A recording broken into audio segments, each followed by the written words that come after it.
আসসালামু আলাইকুম ভিউয়ার্স, আজকে আপনাদের জন্য একটি এসির মালামাল, এসির কাজ করতে কি যন্ত্রপাতি লাগে আপনাদের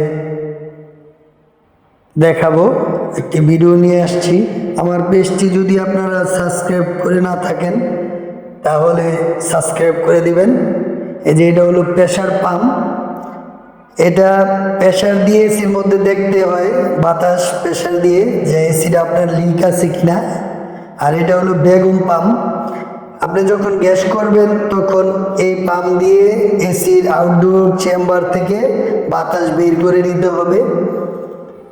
পাইপ লাগিয়ে যদি বাতাস না বার করেন তাহলে আপনার এসি ঠান্ডা হবে কম।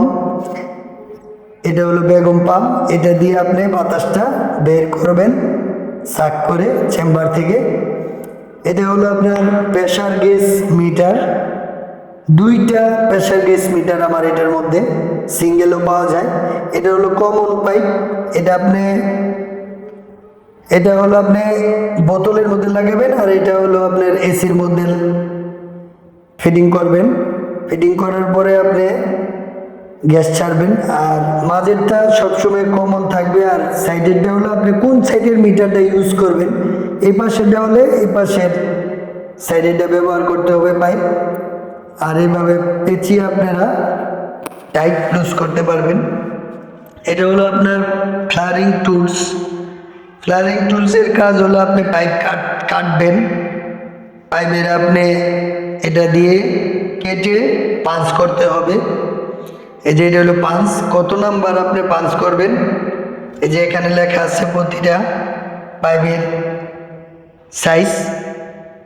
যে পাইপের কাজ করবেন সেই পাইপের সাইজ লেখা আছে, ওই সাইজে আপনি এটা ভিতরের দিকে দিয়ে পাইপটাকে তারপরে আপনি পাঞ্চ করবেন।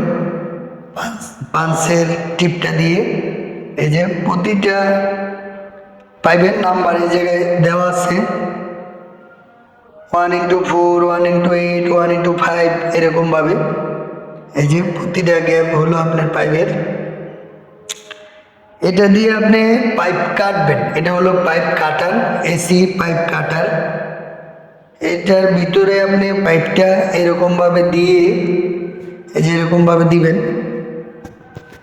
দেওয়ার পরে আপনি এটা দিয়ে কাটবেন।